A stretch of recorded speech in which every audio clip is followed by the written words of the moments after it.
When you think of trains in the United States, you probably think of very few places. You probably think of New England.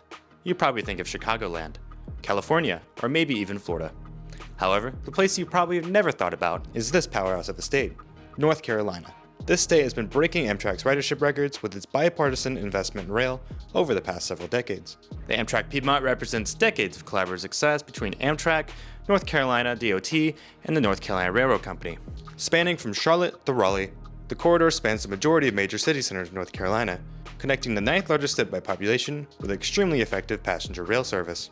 And I just took a train up from Atlanta just to find out what's so special about it. So join me today as we take a deep dive into what makes this service so special and why its existence is so unique in the United States.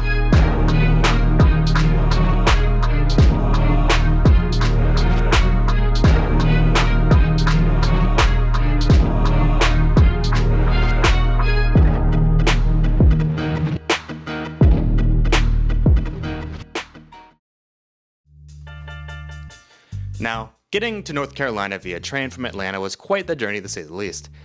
The quest begins at 11 p.m. at this sad state of an Amtrak station. Atlanta used to have quite an impressive array of passenger rail infrastructure in downtown proper. Atlanta Union and Atlanta Terminal near 5 Points. Atlanta was once the central hub of southern rail travel. However, decades of disinvestment in downtown and rapid freeway construction led to the bulldozing of nearly all passenger rail service here in Atlanta. So anyway, today I get to live this reality. Now I have to go to this one sad rail station north of Midtown, once known as Brookwood Station and now called Peachtree Station. This station became the one singular Atlanta railroad station after Union closed in 1971. These days, it only serves one train a day in each direction, the Amtrak Crescent, from New Orleans to New York City. And that's where my quest begins. At 11:36 p.m. we depart from Peachtree Station, neck pillow and earplugs in hand. It was mad busy too. The station was absolutely packed even for 11 p.m. at night, and honestly, I had no idea the service was this popular. Hello GDOT, can we get more service here please? Now y'all, I can't sleep in planes, and this was my first overnight train, so let me tell you it was quite similarly brutal. You've got way more room, sure, but it's just as loud as a plane, a bit musty, and while my neighbor was nice, she had her iPhone cable laying in my lap the entire time. But I lived, and the ride was about 6 hours and took me to Charlotte by around 5 a.m. where I groggily freshened up in the Charlotte Station bathroom. Everything is precisely on time, so nothing to complain about there. Luckily, there was a Starbucks across the street where I camped out until it got a bit warmer. Leaving Charlotte Station right now. It is 6 in the morning. Now on to the good stuff. I'll spare the details on Charlotte for another video, but I caught the North Carolina Piedmont train next after exploring Charlotte for the day. Once you're in Charlotte, the rail service gets impressively better. Going from the Crescent in Atlanta at only one train a day at 11:36 p.m. to the North Carolina Piedmont comes every 2 hours or so, all day. Seriously Atlanta, can we get another Crescent northbound? Is that too much to ask? Anyway, I caught the Piedmont at 2 p.m. and this train ride was only about 3 hours. This train was whipping, and in my opinion, daytime trains are way more interesting than nighttime trains. There's so many little towns to see along the route, lots to see, and I even got both seats to myself on this train. It was quite busy too, lots of people just getting from place to place using the service. I didn't sleep the night before, so I was so tired, but we got back to Raleigh slightly late around 5:30 p.m. However, this train is super neat. Since it was the holidays, every stop had families reuniting outside the train. Felt almost nostalgic in a way. But I'm super excited today to have Donald Arendt, Vice President of Engineering at the North Carolina Railroad Company, to join me on this video. So Nathan, full disclosure, I actually saw your YouTube channel and I've subscribed and I'm enjoying videos. So it's. Oh, thank you. I'm really intrigued. No, it's kind of stuff I enjoy. So let me just, if I can, I'll just say a few things. Graduate of NC State Civil Engineering, got in the rail industry actually in 2008. So I spent a good number of years in the public works side of things, actually a little bit in the private sector, and then did roadway and water and sewer design at the municipal level with the city of Greensboro. But then got in the rail industry when the economy tanked. It was crazy. I got into a track design position with Ralph Whitehead Associates, which became STV. The economy tanked. Gas prices went to $4 a gallon. I was driving to different projects. I was like, what have I done? I've left my good public sector job with good benefits, and now, all my friends are losing their jobs, and it was, in the long run, it's been a tremendous story in my mind, because I had a chance to build a track design group and work for for different railroads in the sense as an engineer, consulting engineer, did work for CSX, other short-line railroads, and then became familiar with the North Carolina Railroad. So in 2015, I joined the North Carolina Railroad working for Jim Kessler. He was the VP of engineering at the time, and NCDOT Rail Division was in the throes of their PIP program, the Piedmont Improvement Program, where they got the $540 million from the ERA money from 2009, and just track construction going on all over the state. And I think you're familiar with the passenger programs that are that the rail division supports. So it's been a real blessing in the sense of getting into the rail industry in 2008, and then the economy recovering, and just really a lot of great things happening in North Carolina. So it's been exciting. To understand the origins of North Carolina's passenger rail, we have to go way, way back. Almost everything to do with American settlement patterns is thanks to the origins of the railroads. As Europeans colonized North Carolina and kicked out native populations, settlers realized they could make a lot of money farming tobacco on the fertile land of the Carolinas. After the Revolutionary War, North Carolina developed an extensive economic system of slave plantations to export cotton and tobacco. Due to factors such as the Appalachian Mountains and former Native American trade routes, most trade and economic activity formed along a single corridor, known as the Piedmont Crescent. North Carolina was famous for being late to its rail infrastructure, but in 1836, the Wilmington and Raleigh Railroad was built and connected the port of Wilmington to the capital of Raleigh. And most importantly, in 1849, the North Carolina Railroad Company was created by an act of legislature to extend that railroad west to Greensboro, High Point, and Charlotte. Chartered 176 years ago, 1849. Segments of our line were built originally from Goldsboro over to Charlotte.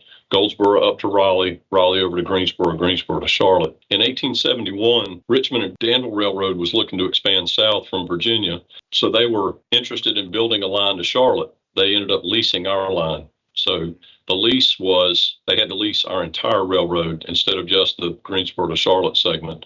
So they leased, so that's when we got out of the operating business, and Richmond and Danville became our operator and maintainer.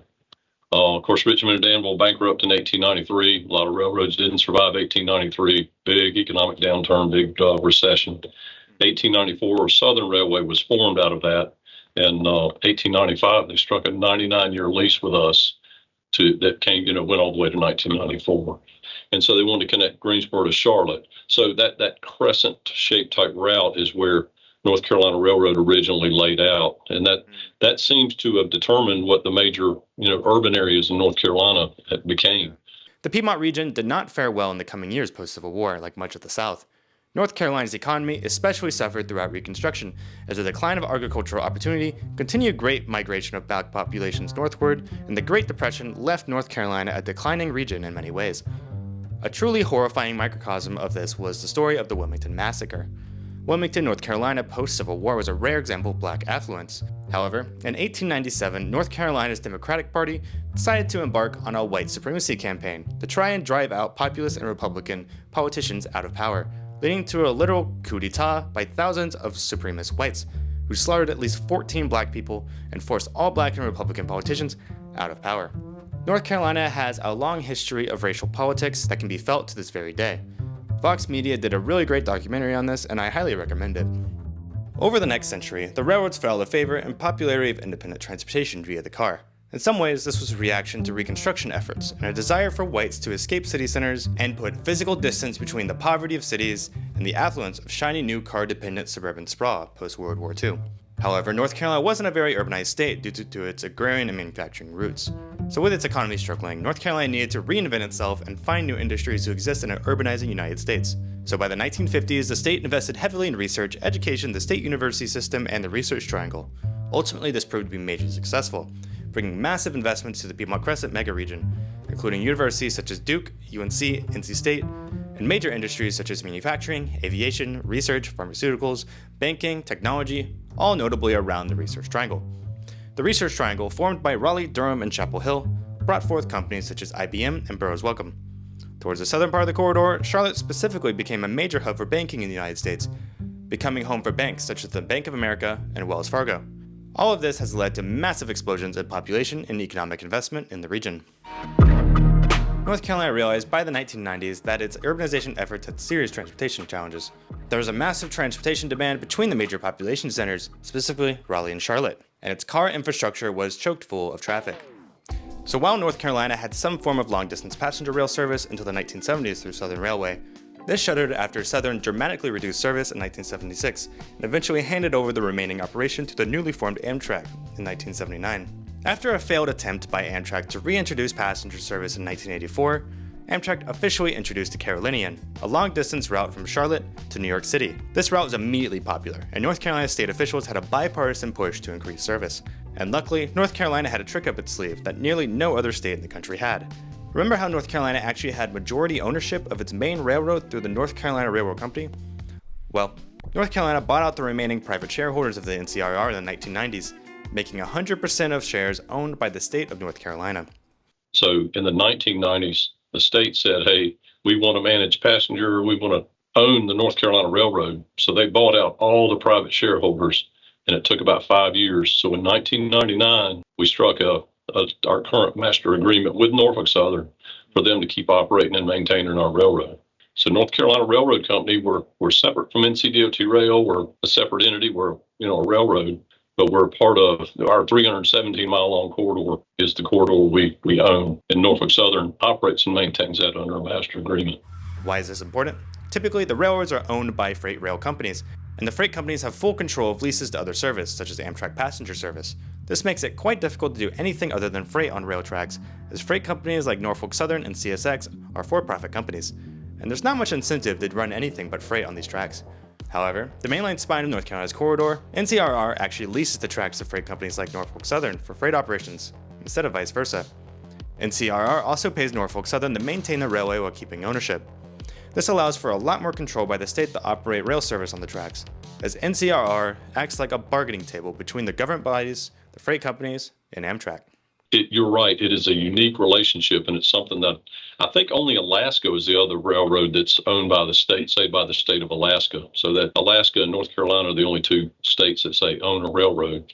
But it is a unique situation, and it's fascinating to me because as VP of Engineering for North Carolina Railroad, I'm responsible for protecting this 317-mile-long corridor. But protection in my mindset is that we have to work with Norfolk Southern, who operates and maintains our railroad for us. And then also, you've got the NCDOT Rail Division and Amtrak as stakeholders involved. And so we have to make sure that we are mindful, respectful of their needs as well. So it's a challenge. It's a challenge. Back to the state's push to expand service on the Amtrak Carolinian. Even though Amtrak wasn't interested in expansion as they were short on vehicles, North Carolina committed to the project by purchasing 5 passenger cars and leasing 2 locomotives to create the Amtrak Piedmont service, a local service between Charlotte and Raleigh.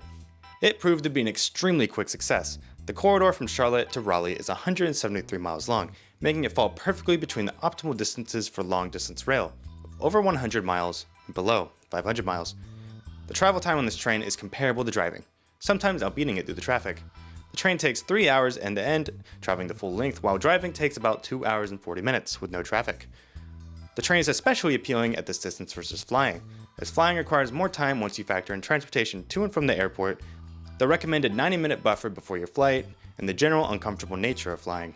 The train is spacious, roomy, and one could even say luxurious versus the plane. But I would take the Carolinian on business from Charlotte to Raleigh, and I was working on projects for the rail division as a consultant, did design work on some of the double track projects on the main line. And the service, I could get on the train in Charlotte in the morning, 6:30, leave Charlotte and get to Raleigh by 10:17 was our arrival time, and have meetings. The rail division folks would come pick me up. I mean, they were intrigued that a consultant would use the train, use the service, that they were actually promoting. So while the North Carolina Department of Transportation struggled a bit in the following decades to increase service, mostly due to the needed track upgrades, station enhancements, and more, the service post-COVID has now increased to 5 round trips a day between the Carolinian and the Piedmont. Since COVID, the rail lines have broken numerous ridership records for Amtrak, quickly becoming one of the most successful services in Amtrak history, thanks to bipartisan coalitions and cross-industry partnerships. This has only brought increased economic benefits and returns to the state's industries and its cities. Since the state of North Carolina is only a shareholder of NCRR, does not directly own the railroad, this has unlocked other unique opportunities due to the company's status as a private company. We want to invest in companies, provide grant opportunities for companies that will build rail infrastructure and support the rail industry as well as bring jobs to North Carolina. So we feel like it's a win-win for the state as well as for the rail industry. So, and the beauty of it is that those locations, those rail serve sites, don't have to be on the North Carolina Railroad. We feel like that if we can provide some incentive for companies, for rail serve companies especially, to come to North Carolina and connect anywhere on the railroad network, that'll help all of North Carolina, not just North Carolina Railroad or those counties and cities served by North Carolina Railroad. And this also allowed the NCRR to receive a $105 million grant from the U.S. Department of Transportation that will fund capacity enhancements across the Charlotte-Raleigh corridor, which will enable enhanced speeds by rounding sharp turns and increasing capacity across the region. We make the investment, North Carolina Railroad, we're actually, through the Chrissy grant, we're making investments in infrastructure that will help with that. Norfolk Southern is making investments with their maintenance. And then DOT Rail, the rail division and DOT, through projects like grade separations, safety improvements at grade crossings, that kind of thing, they make investments as well. So everybody contributes to it. In addition, Phase 1 of the S-Line high-speed rail project is moving forward, connecting Raleigh to Wake Forest through a $1.1 billion investment funding from the bipartisan infrastructure law. This initial 17-mile segment is part of a larger vision to reconnect Raleigh with Richmond with a faster, more efficient rail service. Virginia has already purchased its segment of the corridor from CSX, with North Carolina in progress of purchasing the rest of the railway corridor. Once completed, the S-Line will shave 90 minutes of travel time between the two cities, making train trips to Washington, D.C. especially competitive with driving. That does involve the North Carolina Railroad on a small level. It actually ties into our corridor there in Raleigh at the control point at Boylan. But yeah, that's a little over $1 billion of Fed State partnership grant that it's exciting because it's going to provide a lot of good rail infrastructure from Raleigh north toward off the NCRR corridor. Yeah, it is. It is fascinating to see because I believe it's going to provide infrastructure from Raleigh. Actually, Raleigh Union Station. It'll provide another platform at Raleigh Union Station, so they can turn service and go north, and then provide aerial structures across Capitol Boulevard and up to the northern part of Raleigh. And yeah, it would really be a nice improvement. I'm hoping they can get that done. That would be a really nice thing. Looking ahead, talks are also underway to establish a high-speed rail corridor between Atlanta and Charlotte. This project, part of the Corridor ID program, would provide a crucial link between the Southeast's major economic hubs, further solidifying North Carolina's role as a leader in rail development. Additionally, other exciting developments include the Carolinian getting new rail cars via Amtrak by 2026 and Charlotte's brand new intercity rail station. While I'm doubtful I'll see much Atlanta service in my lifetime, I can tell you that more service Atlanta northward will be especially awesome. We haven't seen daylight service south of Charlotte in the entire history of Amtrak. So what does this all prove? That it's never too late to invest in good public transportation. If you build it, they will come. All it requires is political will. Public services provide a real public good, and often can provide outward economic impacts far and wide that are worth investing in, even if they don't provide immediate profits on the surface. So while all this has been able to happen in North Carolina because of its unique ownership of the railroad, it should serve as a shining example to other metro areas that there are major benefits to rail service expansions. And I think there can be a larger bipartisan push for rail across the board with the right messaging. That brings us to the end of this one. If you haven't seen yet, I actually just started a Patreon and YouTube membership. And if you become a member, you can see the full unedited interview with Donald Arendt of NCRR, alongside all the other interviews I've done in the past. This is the best way to support the channel, as I will be doing monthly videos going forward, and the support means the world to me. Or consider just subscribing, which also is just as awesome. So thank you for watching, and I'll catch you on the next one.